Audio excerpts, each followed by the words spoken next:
ঘুমানোর আগের সুন্নাহ আমল কি কি? শুরুতেই কি ঘুমের দোয়া পড়বো নাকি অন্যান্য আমল করে তারপরে ঘুমের দোয়া পড়ে শুভ?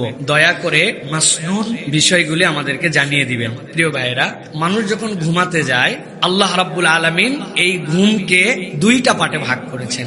একটা হচ্ছে রাতের ঘুম, এটা হচ্ছে ঘুমের টাইমের ঘুম। আরেকটা হচ্ছে মানুষের আরামের জন্য যখন তখন ঘুম। রাসূলুল্লাহ সাল্লাল্লাহু আলাইহি সাল্লাম ওয়াজআলনাল লাইলা লিবাসা, এই রাতকে ঘুমের যখন এশার পর এইটাকে ঘুমের টাইম হিসাবে গণ্য করেছেন। বাকিটার সময়ে আপনি আমলগুলা ভিন্নভাবে করতে পারেন, কিন্তু এই রাতের ঘুমের সময় রাসূলুল্লাহ সাল্লাল্লাহু আলাইহি ওয়াসাল্লামের কতগুলো আমল ছিল। এর মধ্যে যদি আমরা দেখি 7টা জিনিস নবী করিম সাল্লাল্লাহু আলাইহি ওয়াসাল্লাম করে থাকতেন। এর 1 নম্বর, পানাহারের পাত্র যদি থাকে সেগুলা ঢেকে দেওয়া, গ্লাসটা ঢেকে দেওয়া, খাবারের উপরে দিয়ে দেওয়া, ঝাঁপি দিয়ে দেওয়া, খাবার ঢেকে রাসূলুল্লাহ সাল্লাল্লাহু আলাইহি ওয়াসাল্লাম শুতে যেতেন। 2 নম্বরে, দরজা বন্ধ করা। দরজা খুলে রাসূলুল্লাহ সাল্লাল্লাহু আলাইহি ওয়াসাল্লামের ঘুমানোর সিস্টেম ছিল না। দরজাটুকু চাপায় দেওয়া, লাগায় দেওয়া, দরজা না থাকলে পর্দাটুকু টেনে দেওয়া, উন্মুক্ত দরজায় শুতেন না। 3 নম্বরে, সন্ধ্যাবেলায় নবীজি বলছেন বাচ্চাদেরকে ঘরের মধ্যে ঢুকায় নাও। এই সময় বিক্ষিপ্ত শয়তান জিনেরা বিভিন্ন জায়গায় দৌড়াদৌড়ি করে, এই জন্য সন্ধ্যাবেলায় বাচ্চাদেরকে ভিতরে নেওয়া এবং দরজাটাকে বিসমিল্লাহ বলে লাগায় দেওয়া। এরপরে প্রয়োজনে খুলবো, কিন্তু সন্ধ্যার থেকেই রাতের আমল শুরু হবে প্রাথমিক, যে আমি দরজা, পর্দা, গ্লাস এইটা বিসমিল্লাহ বলে টেনে দিব। এরপরে নবী করিম সাল্লাল্লাহু আলাইহি ওয়াসাল্লাম একটা নির্দেশনা দিয়েছেন, একাকী ঘরে নির্জনে না শুতে। এমন জায়গা নির্জন, কেউ নাই, এই নির্জন জায়গায় একাকী নবী করিম সাল্লাল্লাহু আলাইহি ওয়াসাল্লাম থাকতে নিষেধ করেছেন। 2 জায়গায় আল্লাহ নবী সাল্লাল্লাহু আলাইহি ওয়াসাল্লাম বলছেন একাকী থাকবে না। একটা হচ্ছে রাত্রে থাকার ক্ষেত্রে, আর 2 নম্বরে সফরের ক্ষেত্রে একাকী বর্জন করা, এটা উত্তম। এখন কেউ নাই সেটা ভিন্ন কথা, কিন্তু কেউ আছে, থাকার সুযোগ আছে, এই জন্য একাকী নির্জনে থাকতে নবী করিম সাল্লাল্লাহু আলাইহি ওয়াসাল্লাম নিষেধ করেছেন। এরপরে বলেছেন ফাঁকা ঘরে, ছাদে তোমরা শুবা না। ফাঁকা ঘর একদম, পাশে কোনো পার্টিশন নাই, উন্মুক্ত খোলা, রাসূলুল্লাহ সাল্লাল্লাহু আলাইহি ওয়াসাল্লাম নিষেধ করেছেন। 7 নম্বরে, বিছানা ঝেড়ে নেওয়া।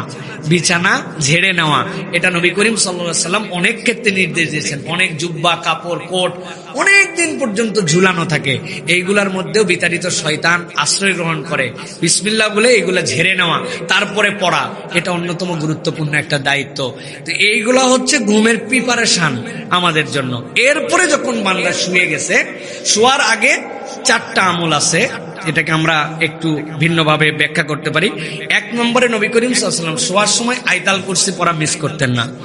2 নম্বরে, নবী করিম সাল্লাল্লাহু আলাইহি ওয়াসাল্লাম সূরা বাকারার শেষ যে 2টা আয়াত, এই 2টা আয়াত ছাড়া আল্লাহ নবী সাল্লাল্লাহু আলাইহি ওয়াসাল্লাম কখনো শুতেন না। এবং নবীজি বলতেন একজন মানুষের জন্য সূরা বাকারার এই শেষ 2 আয়াত তার রাতের জন্য যথেষ্ট হবে। সুবহানাল্লাহ।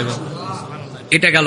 3 নম্বরে, সূরা ফালাক, সূরা ইখলাস, ফালাক, নাস, এইটা পড়া, এইটা পড়ে রাসূলুল্লাহ সাল্লাল্লাহু আলাইহি ওয়াসাল্লাম শুতে যেতেন। এরপরে যেটা বলবো, দোয়া, যেটা নবী করিম সাল্লাল্লাহু আলাইহি ওয়াসাল্লাম 2টা দোয়া কন্টিনিউ করতেন।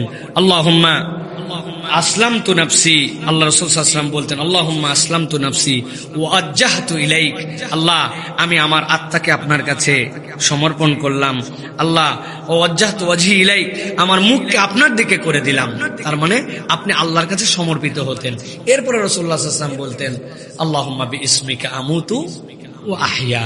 এরপর রাসূলুল্লাহ সাল্লাল্লাহু আলাইহি ওয়াসাল্লাম শুয়ে যেতেন, ডান কাতে শুতেন, গালের নিচে হাত দিয়ে রাখতেন, আপনার যেভাবে হয় এইভাবে রিল্যাক্স করে আপনি শুয়ে গেলেন। সুতরাং এইগুলো হচ্ছে একজন মুসলমানের জন্য ক্রাইটেরিয়া। দেখবেন এইগুলা কোনোটাই আপনাকে বাড়তি হ্যাসেল দিবে না, সবগুলাই জাস্ট একটা তারতিবের মধ্যে রাখা এবং এইটা পড়া। আয়াতুল কুরসিটা খুব গুরুত্বপূর্ণ। সূরা বাকারার শেষ 2 আয়াত, সুবহানাল্লাহ, আপনার ঘুমকে অন্যরকম করে দিবে। আর ইখলাস, ফালাক, নাস ছাড়া কোন ইমানদার শুতেই যাবে না। আর আল্লাহর কাছে বলবেন আল্লাহ তোমার জন্য শুতে যাচ্ছি, আল্লাহ তুমি আবার হায়াত দিলে তোমার জন্য উঠবো, এইটা বলে আমরা শোয়ার জন্য চেষ্টা করবো। এই গেল মোটামুটি আমাদের জন্য মাসনুন শোয়ার আমল।